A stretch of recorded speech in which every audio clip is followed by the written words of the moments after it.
Halo semua, kembali lagi di channel Naik Level. Pada video kali ini saya akan kembali membahas saham AMMN ya, atau Aman Mineral Internasional yang harganya sudah naik 2 kali lipat lebih sejak video terakhir saya tanggal 22 September 2023, dan hari ini tanggal 3 Juni harganya 12.775 ya. Kita akan cek kembali seistimewa apa perusahaan ini kok harganya bisa naik terus ya. Oke, kita akan update seperti biasa ya dari kinerja harga saham sejak IPO dan 10 tahun terakhir. Fundamentalnya kita akan update lagi. Seasonality, bandarmologi terutama ya. Kemudian dari technical kita akan review pola technical di video saya sebelumnya dan pola technical saham kedepannya. Oke, ini baru IPO belum 1 tahun teman-teman ya. Baru Juli 2023 ya, dengan harganya itu di 1695.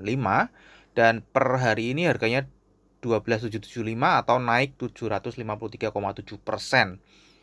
Ya, kemudian kalau kita cek harganya pastinya ini sedang floating profit semua kebanyakan teman-teman ya. Baru 1 minggu ini aja negatif.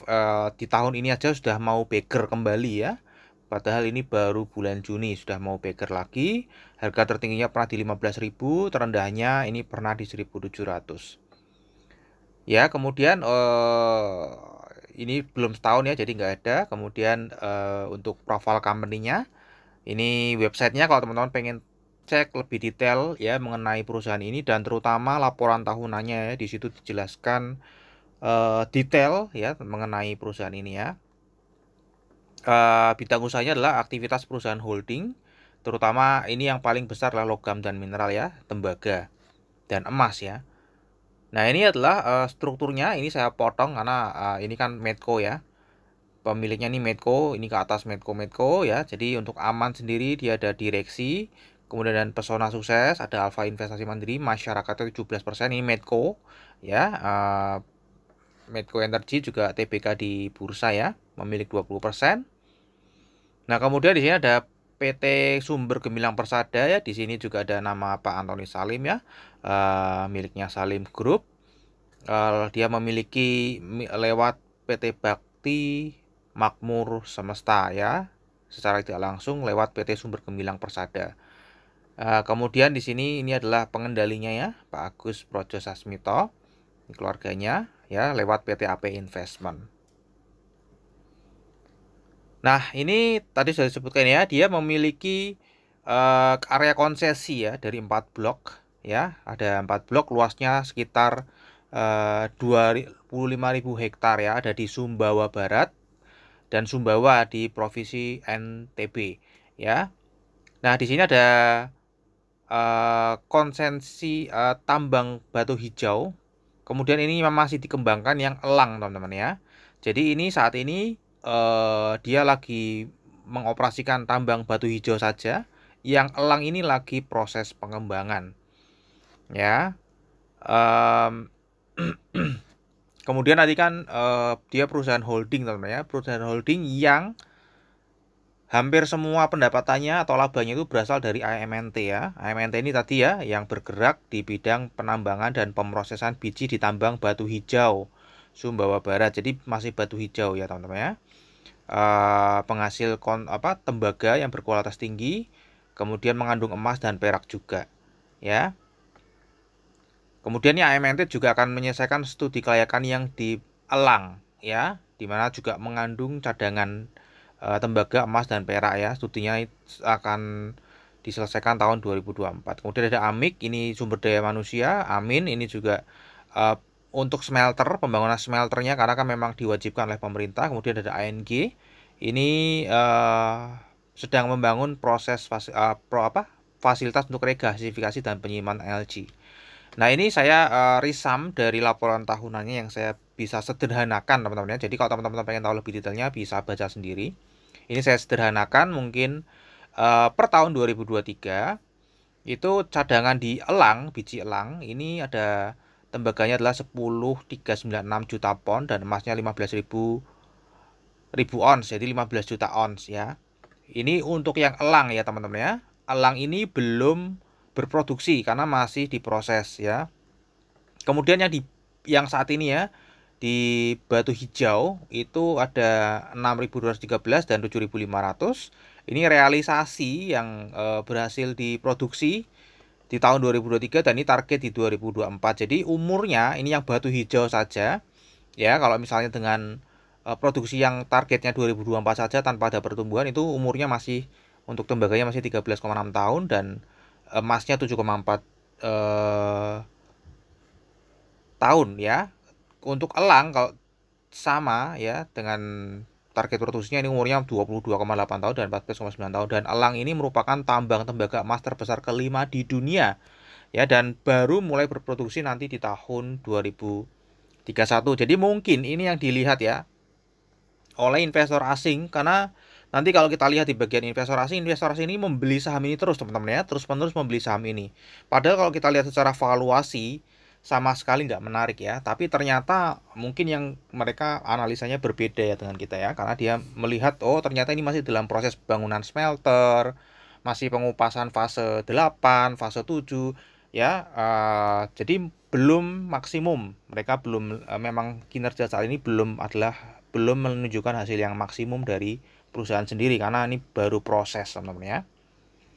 Ya kira-kira seperti itu, teman-teman bisa cek lebih detail di laporan tahunannya ya teman-teman ya, kalau misalnya penasaran. Oke, kita cek kemudian ini untuk kinerja di tahun 2024 kuartal 1 ya, untuk tembaganya ini masih ekspor ya, 310 juta US dollar ya, kemudian penjualan emasnya juga 291 juta US dollar ya, yang naik emasnya teman-teman ya. Ini saya konversikan ke rupiah supaya kita lebih bisa mendapatkan gambaran, tidak perlu mengalih-alihkan ya. Untuk pendapatannya ini dari sejak tahun 2020 ini sudah meningkat teman-teman ya, dan mestinya ke depan proyeksinya akan meningkat ya, karena tadi kita lihat ya, ini yang sekarang ini baru batu hijau ya, belum yang elang ya. Kemudian produksi smelternya juga lagi ditingkatkan ya, teman-teman bisa cek sendiri ya, saya nggak akan detail penjelasan di sini. Dan di tahun 2024 ini proyeksinya naik ya, jadi 38 triliun dan labanya jadi 8,3 triliun. Untuk struktur pendapatannya ini cukup stabil ya. Ini memang ada beberapa proyek-proyek. Tadi cadangan biji nikelnya itu juga belum semuanya teman-teman. Nanti kalau ada eksplorasi menemukan cadangan baru bisa bertambah ya.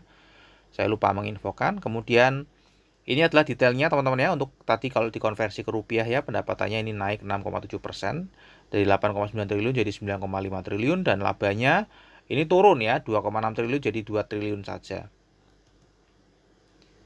Nah, untuk valuasinya sendiri karena ini belum setahun, jadi saya tidak menggunakan format seperti biasa. Kita lihat aja di sini. Secara valuasi kalau menganut aliran fundamental, value investing, ya pasti ini sudah langsung di skip ya, diabaikan saja karena BPV-nya aja sudah 12,5 kali, dan PE ratio-nya itu untuk annualize 113 kali atau 113 tahun. Jadi 1 abad baru balik modal, karena memang tadi kalau kita lihat belum maksimum ya untuk hasil yang diberikan atau yang dicetak di laporan keuangan ya. Harga wajarnya pun ya pasti sangat mahal ya, menggunakan earning yield 10-15% ya. Ini harganya kemahalan 1000 sampai 1600% ya. Harga wajarnya ya di 753 sampai 1129 ya. Ya karena memang ini beda ya cara pandangnya ya. Tadi seperti yang saya sudah sebutkan, untuk dividen ini belum pernah bagi dividen dan kemungkinan juga tidak akan membagikan dividen dulu. Meskipun sebenarnya mampu ya teman-teman ya. Cashnya aja 315 per lembar saham. Jadi semestinya 100% pun sebenarnya ada kemampuannya, tapi nggak tahu ya, kemungkinan sih tidak membagikan dividen ya. Nah, untuk kesehatan finansial sendiri juga cukup bagus ya, quick ratio di atas 2 tadi jelas ya, karena cashnya juga cukup besar ya. Kemudian karena ratio juga di atas 2, debt to equity ratio-nya ini di bawah 1 teman-teman ya. Meskipun kalau kita lihat terakhir-terakhir ini naik terus ya, padahal ekuitasnya kan mestinya naik karena laba dan tidak membagikan dividen. Ekuitas naik tapi debt to equity-nya juga naik, berarti jumlah hutangnya secara nominal mestinya bertambah ya. Karena memang masih banyak proyek-proyek pengembangan ya yang dibutuhkan.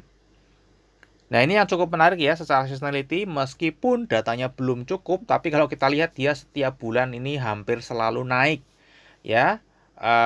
Hanya di bulan Desember saja turun itu pun hanya 9%. Ya, nah kira-kira naiknya akan sampai kapan nih teman-teman ya? Nanti kita akan coba cek di Bandarmologi ya. Ini adalah struktur sahamnya, tadi sudah disebutkan sedikit di awal ya. Pengendalinya adalah API Investment, meskipun hanya 15%, tapi ini ya ada Medco Energy juga, ada Sumber Gemilang Persada ya. Kita tadi sudah bahas di awal ya, ini ada komisaris dan direksi, ini mestinya MSOP ya, karena rata jumlahnya, jadi diberikan. Kemudian untuk peran investor asing ya, ini yang cukup menarik ya. Di sini partisipasinya cukup oke, 30,95%. Dan kita lihat juga ya, investor asing sejak IPO selalu membeli saham ini ya, kecuali di bulan April dia jual itu pun hanya sedikit. Ya, 2024 ini masih totalnya akumulasi, dan di bulan Juni ini juga masih akumulasi ya. Kemarin per tanggal 3 Juni harganya turun, itu yang nurunin investor asing, kemudian hari ini dia beli lagi lebih banyak. Ya, jadi apa ya, kalau boleh dibilang ini sebenarnya menurunkan untuk menarik, memberikan fear kepada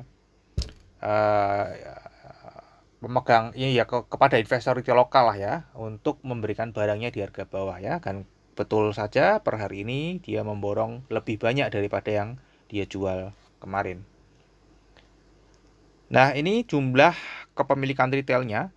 Untuk holdernya sendiri ini turun ya, ini enggak setahun ya, dari Juli sejak IPO ini turun sudah 2000, Maret ke April juga turun 759. Yang menarik adalah ternyata jumlah lembar sahamnya setahun sejak IPO sampai sekarang justru malah naik ya.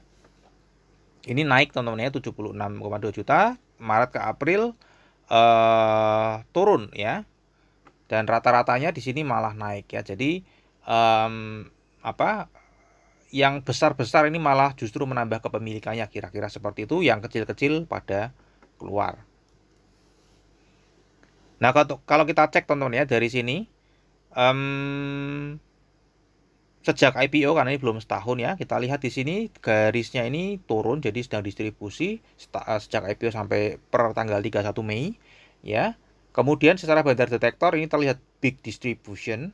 Secara broker summary juga terlihat ini big distribution, hanya satu broker saja teman-teman ya, satu sekuritas saja, di mana yang sangat dominan, yang lainnya ini rata teman-teman ya.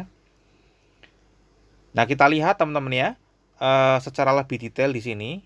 Kalau kita lihat di sini ada penambahan ya, ada penambahan jumlah lembar saham dari scrip ke scrip plus ya. Kemungkinan adalah lokal CP ya, saya tidak cek ini siapa yang merubah scrip plusnya.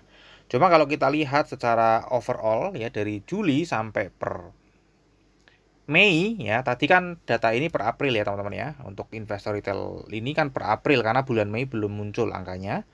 Nah, ternyata kalau kita cek secara per Mei, overall justru malah sudah melakukan akumulasi ya. Tadi sedang distribusi, ternyata per Mei ini ada yang buang barang cukup banyak ya. Kemudian kalau kita cek ini investor asing, yang membeli siapa sih investor asing? Nah, kalau kita lihat ya, reksadana asing membeli teman-teman ya. Reksadana asing dari tidak ada pas IPO nggak punya, kemudian menambah menjadi 1,15% ya. Kemudian dana pensiun asing dipercayakan dana pensiun karyawannya di saham Aman Mineral ini ya. Kemudian foundation juga ada teman-teman ya di sini. Kemudian ini foreign address, ini jual barang ya. Dan lokal ID ini buang barang ya. Reksadana lokal juga buang barang, mungkin mau menghabiskan barangnya, diambil alih oleh investor asing ya. Kemudian untuk di bulan terakhir tadi Mei ya, ya ini Mei itu investor retail lokal buang cukup banyak dan paling banyak ya, bulan Mei ya, ditampung oleh investor asing ya. Jadi sebenarnya di bulan Mei ini terjadi akumulasi teman-teman ya, di bulan Mei. Kemudian untuk bulan Juni sendiri ya, bulan Juni sendiri ini karena baru 2 hari ya, ini terlihat datar, di sini big distribution, di sini broker CC juga masih konsisten melakukan penjualan ya broker CC teman-teman ya. Tadi kan setahun terakhir broker CC paling banyak, ini masih konsisten melakukan penjualan broker CC. Dan kita lihat ya, per Mei ini sedang terjadi akumulasi lagi ya. Harganya naik tinggi kemudian diturunin ya, kemungkinan di sini teman-teman ya. Kemungkinan di sini pada jual, kemudian dibeli lagi di sini ya. Jadi kemarin diturunkan hanya 2,2 juta lembar saham, hari ini dia naik sedikit tapi dapat 9 juta lembar saham. Ya, kira-kira seperti itu. Dan ini adalah analisa teknikal di video saya sebelumnya. Ya, waktu itu saya memprediksi harganya masih 5450 ya, memprediksi harganya tetap akan naik. Ya, kenapa harganya tetap akan naik? Karena kita lihat dari struktur sahamnya, teman-teman ya. Kepemilikan investor retail di sini sangatlah kecil. Ya, sangatlah kecil. Jadi model-model saham seperti ini kalau mau diangkat sangat tinggi pun biayanya tidak terlalu mahal ya, dan lebih mudah mengangkatnya teman-teman ya. Yang ganggu itu sedikit, yang nyopet-nyopet itu sedikit gitu, kira-kira seperti itu. Nah, ini akan naik, dan ini adalah tanggal berapa kemarin, 22 September ya. Jadi 22 September kira-kira ada di sini teman-teman ya. Ya, waktu itu saya prediksi dia akan naik ke 6.000, dan ini memang naik ya teman-teman ya. Bahkan melebihi 6.000, ini terlalu kecil kayaknya ya. Ini terlalu kecil di sini ya. Mohon maaf ya. Ya, di sini sudah naik teman-teman ya, 6.200 ya, bahkan ke 6.600 juga lewat ya, karena harganya saat ini sudah 12.775. Dan ini teman-teman ya, salah satu fungsi dari data yang tadi saya sudah infokan ya, dari data ini fungsinya saya sudah pernah bahas di beberapa video. Ini saya menggunakan metode backtest ya. Sejak IPO metodenya sangat sederhana, yaitu melawan mayoritas retail lokal lainnya. Jadi kalau retail lokal lainnya mayoritas beli, berarti kita jual. Kalau yang lainnya jual, kita beli ya. Nah, karena datanya baru muncul, ini baru IPO di sini, datanya baru muncul per tanggal 1 September ya. Di sini waiting karena investor retail lokal sedang membeli di sini. Ya, sorry, di sini investor retail lokal lagi membeli. Jadi di sini saya wait ya. Kemudian di sini jual. Di sini saya buy ya, di harga closing teman-teman. Jadi kalau teman-teman nerima datanya siang hari nggak masalah ya. Tanggal 2 Oktober nerima data siang hari, pakainya harga closing ya. Harga closingnya 6.100. Kemudian di bulan Oktober ini ternyata investor retail lokal beli ya. Berarti saya jual, di sini saya plus 9%. Kemudian di sini sampai ke sini investor retail lokal jual lagi. Jadi saya di sini per tanggal 1 Desember terima datanya. Di sini mereka jual, saya beli di sini 5.900. Di sini mereka beli, saya jual ya, plus 11,8. Seperti itu terus ya. Di sini saya beli, saya jual, dan di sini setelah saya beli, dan ini masih saya beli, saya masih hold. Ini backtest sebenarnya, jadi saya nggak beneran beli ya. Ini saya backtest, saya hold di sini karena datanya menunjukkan bahwa di bulan Juni, di bulan Mei, sepanjang bulan Mei itu investor retail lokal tadi masih menjual teman-teman ya, masih menjual. Kemudian data terupdate per tanggal 3 Juni ya, artinya di bulan Mei itu juga masih investor retail lokal di sini masih menjual. Jadi kita sudah lihat bareng-bareng teman-teman ya di sini ya. Nah, di sini ya dari April di bulan Mei ya, Lokal ID masih menjual barangnya ya. Jadi saya menampilkan datanya ya satu ya, supaya nggak terlalu panjang. Karena datanya ada cukup banyak, nanti slide-nya terlalu banyak ya. Jadi di sini saya masih hold di bulan ini ya, dan ini harganya hari ini naik.